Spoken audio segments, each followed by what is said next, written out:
Have you ever read a book where you just couldn't put it down? Where the voice was so compelling, it felt like someone was whispering the story directly into your ear? Yep, that's not luck. The magic doesn't just happen by accident. It comes from a storytelling decision so fundamental, so baked into the DNA of story, that most writers overlook it entirely. And I'm going to show you what it is and how to put it in your own writing in this video.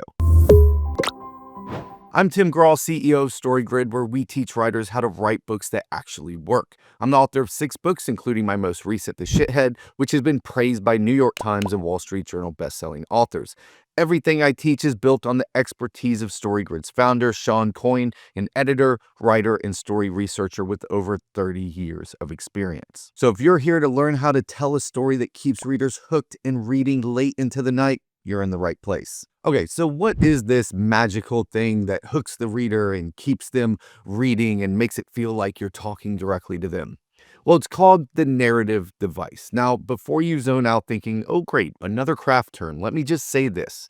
When you get your narrative device right, readers feel instantly connected to your story. When you get it wrong, something just feels off and they may not even know why.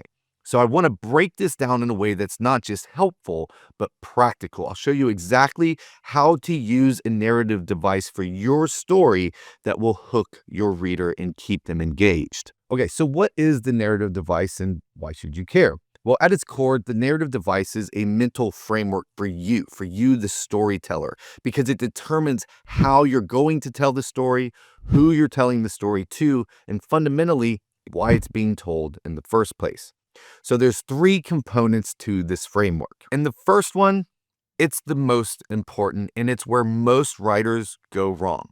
And before I can even tell you what it is, I got to ask you a question. Why are you writing a book? Why are you putting a book out into the world? Who is that book for?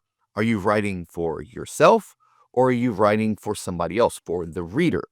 Too many writers think they're writing books just for themselves. And I'll tell you what writing something for yourself is. That's called a journal, which is totally fine. I'm all for journaling. I do some journaling on my own, but that's different than writing a book.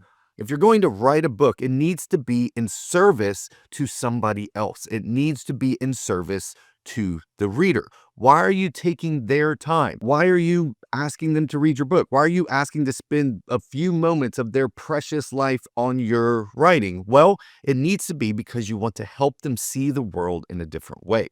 And the first component of the narrative device is your SAM, which is short for the single audience member. This is the one person your story is secretly talking to, not your entire audience, not everybody. It's one single person who needs this story the most. Because here's one of the fundamental things I've learned working with Sean for so many years and looking at all of this stuff for so long is that specificity breeds universality. The more specific you make your story, the more universal it becomes. And so we're going to write our story for a single audience member, a single person that you're telling the story to. That's the first part of your narrative device, your SAM. So let's look at the second part of the narrative device. This is the problem. And this is the big issue your story explores. It's the central theme of the story. So when we talk about theme, here at StoryGrid, we talk about the non-negotiable and the double factor problem. I have videos on that down in the description, but this is all about what your story is actually about. It's the thing that your SAM, your single audience member, is wrestling with, and your story sheds light on it. When you define this element of the problem, then you know why you're telling the story. You're telling the story to a specific person to help them with a specific problem. Now, at this point, this may be feeling a little abstract, a little confusing. Don't worry, I'm going to give you specific examples and how you can use it in your own writing. But before that, let's look at that third element. So we have the SAM, the problem, and now the author. So not you, like you're the author, but not the specific you that encompasses all of who you are. It's a specific persona you're using to tell the story. So think about the fact that you play lots of different roles in your life. You have a role maybe when you're at work. You have a role of being a parent, of being a partner, of being the guy next door, the neighbor, like whatever it is, you play different roles and you act differently and talk differently depending on the role you're playing. When you're talking to your 9-year-old, you probably talk a little bit different than your best friend at a bar and probably a little bit different than the person that you're dating. And so you already in your life play roles when you are talking to different people because the relationship is different. And so this is what you're going to do in your writing. You're not trying to take all of who you are. You're going to pick a specific role that you're playing. So think of it like you're an actor playing a part. Maybe you're the grizzled war vet recalling a final mission or the quirky narrator who knows too much. This author has a tone, a perspective, and a purpose. And what's that purpose? It's to tell a story to the single audience member to help them understand their problem and make a better decision. So that's the narrative device. We've got Sam, the problem, and the author. Okay, how do we actually use this? How does this work in stories? So imagine you're a dad and you're telling your teenage son a story about your own kind of wild youth. You're not just rambling, you're selecting details that will resonate. You're shaping the story so the lesson lands. Maybe you're using humor here, maybe a dramatic pause there, but you're trying to get your teenage son to understand something about the decisions that they're making when they're a teenager. And you're doing that by telling a story from your own life. Well, that's the narrative device in action right there. You're in the author role, the older, wiser parent. You're speaking to a Sam, the teen who's about to make some questionable choices, and you're helping illuminate a problem, which is navigating consequences and identity when you're so young in your life. The story works because of how it's framed. So let's look at a couple examples from books you probably know. The Great Gatsby by F. Scott Fitzgerald. Nick Carraway isn't just narrating the events, he's reflecting with hindsight, speaking to readers who are also grappling with ambition, illusion, and the American dream. If you look at a book like The Hobbit by J.R.R. Tolkien, this is even more clear. It's told as if a grandfather is telling a story to their grandchildren about whether or not to leave home and have adventures, right? So J.R.R. Tolkien was in between world wars. He had fought in World War I. World War II was on the horizon. He had kids of his own, and he came up with this story about hobbits, which are child-sized people. And it was all about when do you stay safe and stay home? And when do you risk adventure and going out in the world? And it's told as if he's telling it to children. You can see this in the writing. There's not a lot of cursing. There's not a lot of violence. There's even a point where he breaks out and he's like, oh, don't worry, Bilbo's going to be okay. And so when you think about it through this lens, you're like, oh, that makes sense. That probably helped J.R.R. Tolkien in telling the story, is he had locked in his mind children that he was telling the story to. Now, you can do this overtly, which means you put it directly on the page, or you can do it covertly, right? So overtly would be something like the movie The Princess Bride, where a grandfather is reading a book to his sick grandson. That device creates a playful, self-aware tone. It gives us commentary, humor, warmth, and it sets expectations. It tells us how we're going to engage with the story. Most books are going to be more covert. You're not putting directly on the page what the narrative device is. So if you look at something like Hemingway's Hills Like White Elephants, there's no narrator interrupting, no voiceovers, just two characters, a train station, and the subtext of an impossible decision. That detachment, that minimalism, it's also part of the narrative device. This style pulls readers in more deeply. It invites them to interpret meaning rather than be told what to think. So when you're choosing your device, ask, do I want to guide my reader's perspective or let them discover it? That choice affects not just tone and point of view, but the entire feel of your story. Okay, so why is this so important? Like, why am I harping on this so much? Like, this is something when somebody's getting ready to write their book, until they can tell me what their narrative device is, I'm not going to let them start. The number one thing a narrative device does for your writing is it acts as a relevance filter. Okay, what does that mean? That's like a weird kind of phrase, relevance filter. So when you're writing a story, there's literally infinite things that you could put on the page. How you describe characters, how you tell them what's going on, all the different words you can use to describe different things. Like, it's literally infinite. And so having the narrative device helps constrain you down to what's important. So when you're writing and you're trying to decide, like, should I put this on the page? What should happen next? How should I word this? it always comes back to, well, how is I going to help Sam? Like, what does Sam need in this moment? So just go back to that example of the father.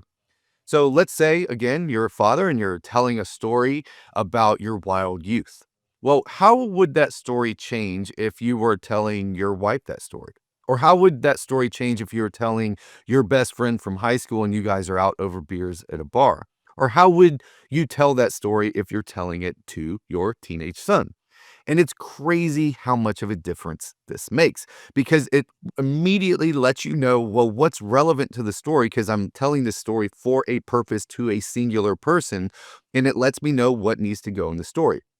I've actually done this where I've written an entire scene as if I'm telling friends at a bar what happened, and then I rewrite the scene as if I'm telling my 9-year-old daughter what happens. Well, it changes everything. It changes the language I use, it changes why I tell the story, all of those different things. So it takes this crazy amount of things when you're always wondering, you're looking at the page and you're like, what do I put next? Do I say this? Do I say that? What do I describe next?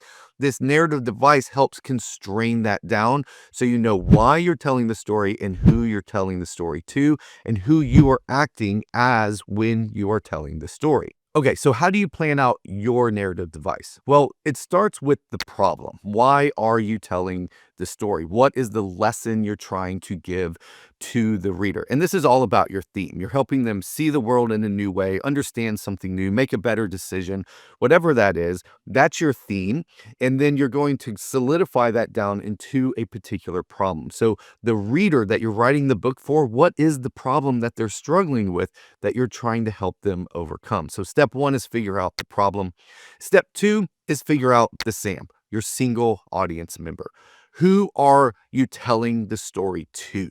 And this has to get really, really specific. We're talking age, demographics, their money situation, their race, where they're born, who their parents are. Like you've got to really have them locked in your mind. Now, a lot of times when I talk about the single audience member, I get a question around, well, am I just writing this story for an earlier version of me? And that works really well. I wrote the shithead that way. And my next one's kind of like that too. I'm writing it for like a 25-year-old version of myself. And so if you're thinking like, oh, I wish I could go back in time and help myself make a better decision at this point in time, that's a good place to start for your Sam. And then finally, the author. Who are you playing? What is the role that you're filling in telling the story? So again, this isn't a bad thing. We all have different roles in our life. You're not like lying or hiding yourself. It's just you show up different in different areas of your life. And so if you think about Sam as a real person, you think about the problem they're struggling with, how best can you show up for them? Because again, your writing isn't for you. It's for the reader. It's for the Sam. So you show up and you say, what can I give to the reader to help them with where they're at? And then when you start writing your story, this becomes the relevance filter. It helps you understand what should go in the story and what shouldn't. And whenever you get stuck, just picture Sam, picture their problem, picture the role you're playing and say, what would I say next to them to help move my story further so they understand what to do with their problem? This narrative device was huge for me, totally helped me lock in on how to write my story. And so I can't wait for you to start putting it into practice for your own writing, because when writers struggle, it's tempting to focus on surface issues like plot twists or character arcs or dialogue. But underneath all of that, the real issue is often the narrative device. If you can get that right, everything else, all those other problems start getting a lot easier. So if you want your next story to feel intentional and cohesive and emotionally resonant, start by choosing your narrative device. It's not just about how you tell the story, it's why you're telling the story, to whom you're telling it to, and from what point of view you're telling the story. Now, I will tell you, this took a while for me to really understand. And this goes all the way down literally to every sentence of your writing. And so this is where we often see this breakdown is I'll look at somebody's manuscript and I can tell that something's off from the very first paragraph. And so I don't want this to happen to you because you might have a really cool plot. You might have a really good ending payoff.